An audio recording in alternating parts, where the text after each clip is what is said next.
Cannonball. Barreling down the highway, wheeling right along. Hear the tires humming out a song. The rumble of the diesel, the shifting of the gears. The rhythm when he's rolling is music to his ears. Boom! What's going on, everybody? I'm Logan, the 64th Gear Jammer Skeele, and this is Toy Talk. I'll bet you're wondering about the different opening on this video. Well, today I'm going to talk about the 1954 GMC 950 Cannonball truck. Also, guys, I'd really appreciate it if you'd hit that red subscribe button down there. That way you'll be notified every time I release a new video on a resin or diecast models. I'm sure you'll really enjoy them, so please go on and hit that subscribe button. Neo Scale Models has made two different paint schemes on their 3-axle GMC Cannonball 950 tooling, the 1954 model. They also made two different paint schemes on their 2-axle day cab Cannonball tooling. This video talks about all four versions of the Cannonball that Neo made, along with talking about the real GMC 950 Cannonball. So stay tuned to the end of the video to learn about all four Neo versions. The Cannonball GMC Series 950 Cabover engine 6 and 10 wheel trucks were heavy diesel highway trucks. They had 671 GM diesel engines in them. The Model 950 GMCs were available with a small sleeper, and that small sleeper is what got them the nickname Cannonball, because that sleeper allowed the drivers to make those extra long runs. The unique COE body design that General Motors came up with was perhaps one of the first aerodynamic designs ever put on a truck by GM, because it really reduced airflow around the truck and around the trailer with the design. General Motors made a unique body design by placing the cab over top of the engine, or this is a COE for short. This design shortened the wheelbase of the tractor significantly, and this design allowed the same payload to be carried by a shorter truck-trailer combination. The 1950s, 40s, and 60s, length laws were very, very strict, particularly in the East. The West, they were a little looser, but length laws, bumper to tailgate, were very strict on trucks. So the shorter you could make the cab, the longer the trailer you could haul, giving you more cargo space. That's why COEs reign supreme. And that's the same reason that COEs reign supreme in Europe today, is because of the small roads that they have to drive on. And they want to maximize the amount of payload they can carry. Interesting note, even in Australia, the great outback, they still run cabovers because of bumper to tailgate length laws. The second release of a 3-axle Cannonball by Neo Scale Models was painted orange cab, and it had a white grille and black stripes. Also a note on this one, it was the last one so far that they've released of the 4 trucks. It is the sleeper cab, and it has dual exhausts on it. It rides on 5-spoke Dayton wheels with black spokes and silver painted trim rings. It has twin fuel tanks that are painted silver. The exhaust stacks are painted silver to mimic aluminum. On the back, you'll find the 3 air hoses on the back of the cab, the back of the sleeper there. This truck did have the integral sleeper on it. Underneath, it's got the detailed engine undercarriage. It's got the different drive shafts there. It's got spring suspension and detailed axles. Moving to the front of the truck, you'll find a silver painted bumper that has a Pennsylvania 1954 commercial truck license plate on it. The headlights on this one are a jewel style headlight, individual pieces that are mounted there on the fenders. Also, you can see the turn indicators are also individual pieces and painted. It's got both sets of mirrors on the driver's and passenger's door. On the roof, it has the twin air horns that are individual, one on each side. they also did an option where they had the twin air horns on the driver's side. They put that on the day cabs. You can also see that it has the individual roof lights that are silver with amber lenses, and it's a beautiful truck. It's got black stripes, and this truck was produced for the Allegheny Corporation USA Jones Motor Lancer Division of Spring City, Pennsylvania.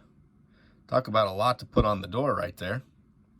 Now, I couldn't find hardly anything on this particular trucking company except for one photograph which depicted it hauling a flatbed with steel beams painted on it.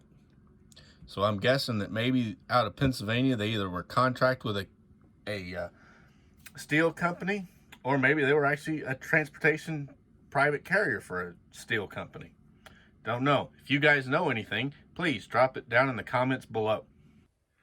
Drivers liked the COE tractor-trailer combination. The COE was easier to handle and navigate through crowded city streets. As a result of this, the GMC Cannonball was a very, very popular truck with owners and drivers alike. Beer distributors, moving van lines, hardware distributors, and a host of other distributors found the COE a very useful and versatile truck to use. The first release of a 2-axle Cannonball by Neo was actually the very first release ever of a Cannonball truck. It was this day cab, and it was painted red and cream. Isn't that striking? It rides on 5-spoke Dayton wheels that are painted red with silver rims. The steps are silver, the mirrors, the door handles, the roof lights, and the single exhaust stack are also all silver. The bumper on this guy there on the front is painted black, and it bears a 1950s commercial truck plate from Louisiana. The GMC is actually a little photo etch part that's put on there. On the roof, this one you'll notice has the 2 air horns on the driver's side as a pair instead of the individual split apart. It's got a single exhaust stack that's straight right there on the passenger side for that 6V71. And underneath, you'll find the shorter chassis that has just the single axle spring suspension, and it has a longer drive shaft than the other one. The grille on this guy, it's painted cream, which matches the cream on the roof and the cream color in the graphics on the door. It reads H. Belmont Transport Inc. of New Orleans, Louisiana. Pretty cool.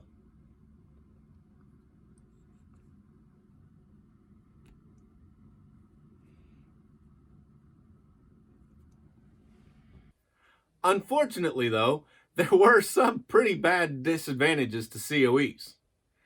Being sitting right up on top of the front axle and the short wheelbase, the trucks tended to ride pretty rough for the driver and the passenger. They were also set higher up off the ground, therefore you had to use the grab bars to pull yourself up into them, especially since the early COEs, steps and ingress and egress were not really well thought out on these trucks. You pretty much climbed up on a wire step, stepped on the tire, and then into the door sill. It was a chore to get in and out of them because they weren't well thought out. In the summer, the cabs would become unbearably hot because you're literally sitting right on top of the engine, or it's right there beside you in the cab, depending on how they mounted that cab to the chassis.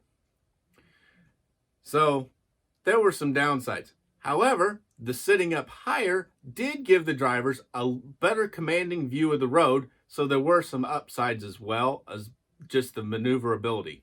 So all in all, for the 50s, the Cabover engine was a very, very acceptable and useful truck. And as a note, looking at the aerodynamics today, the concepts of the future are showing modified Cabover engine designs because COEs are far more efficient than conventionals. Neo scale models, when they first came out with the sleeper cab, came out with this one. It's a green and white 3-axle version, and it has the sleeper. It has the same features as the orange version, all around, underneath, etc. Everything is about the same, except for the paint job. Although this one here is actually riding on 5-hole bud style rear wheels and 6-hole buds on the front. The roof of the truck is painted white, and that matches the white grille on this guy. An interesting note is that white diamond pattern on the front bumper. That was unique, and it was used to promote safety and visibility of the truck for vehicles. Yep, even back in the 1950s, they were worried about safety too out there on the highways. You'll also see on the front of this truck a Florida commercial license plate.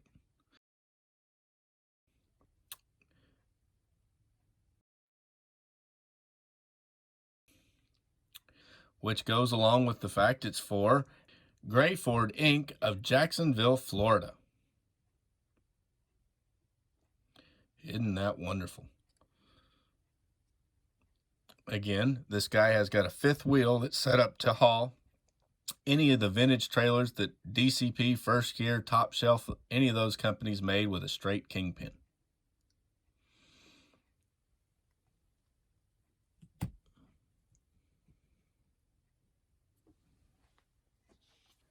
An interesting side note about the GMC Cannonball.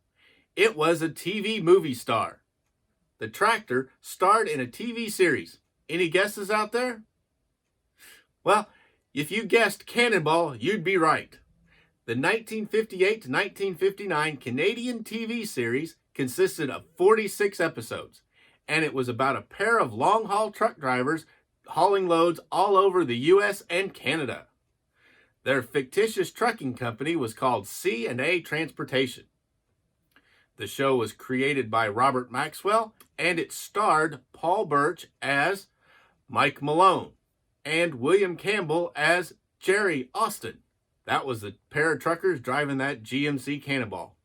The show also starred Beth Lockerbie as Mary Malone. The second 2-axle version of a GMC 950 Cannonball was this beautiful white and blue. Well, it's kind of a very, very pale cream, but it's pretty close to white. It was done for Frank V. Costa of Artesia, California. It also rides on 5-hole buds on the rear and 6-hole buds on the front. They're blue with same body matched cream white rings. It has a black chassis and 2 black fuel tanks.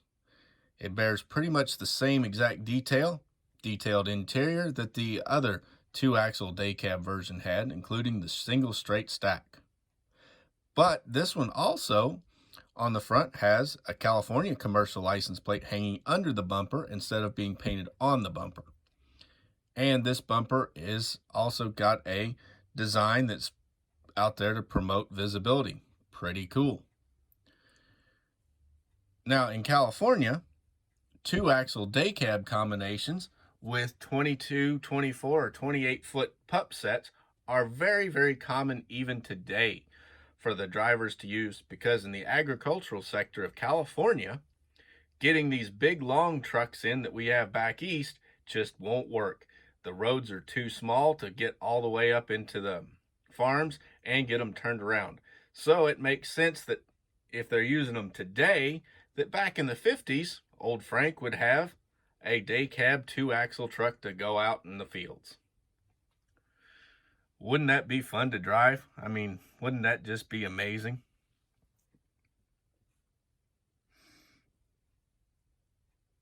And there you have it. That's all 4 versions of the GMC Cannonball that Neoscale Models has made. 2 day cab 2-axles and 2 sleeper cab 3-axle versions of the 950 Cannonball. Also a note on these, they all come in a plastic display case. They got a hard plastic base that the trucks are screwed down with 2 screws to, and they also have a clear plastic cover with a hardboard sleeve on it. That way you can display them in the box without them ever getting dusty.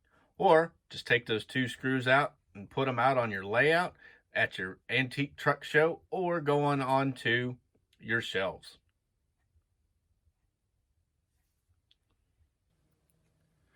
Since information about 1950s trucks and trucking companies is not very easy to come by, in fact it's downright scarce, I could find hardly anything at all about the GMC Cannonball truck, except for one little brochure, or about any of these trucking companies.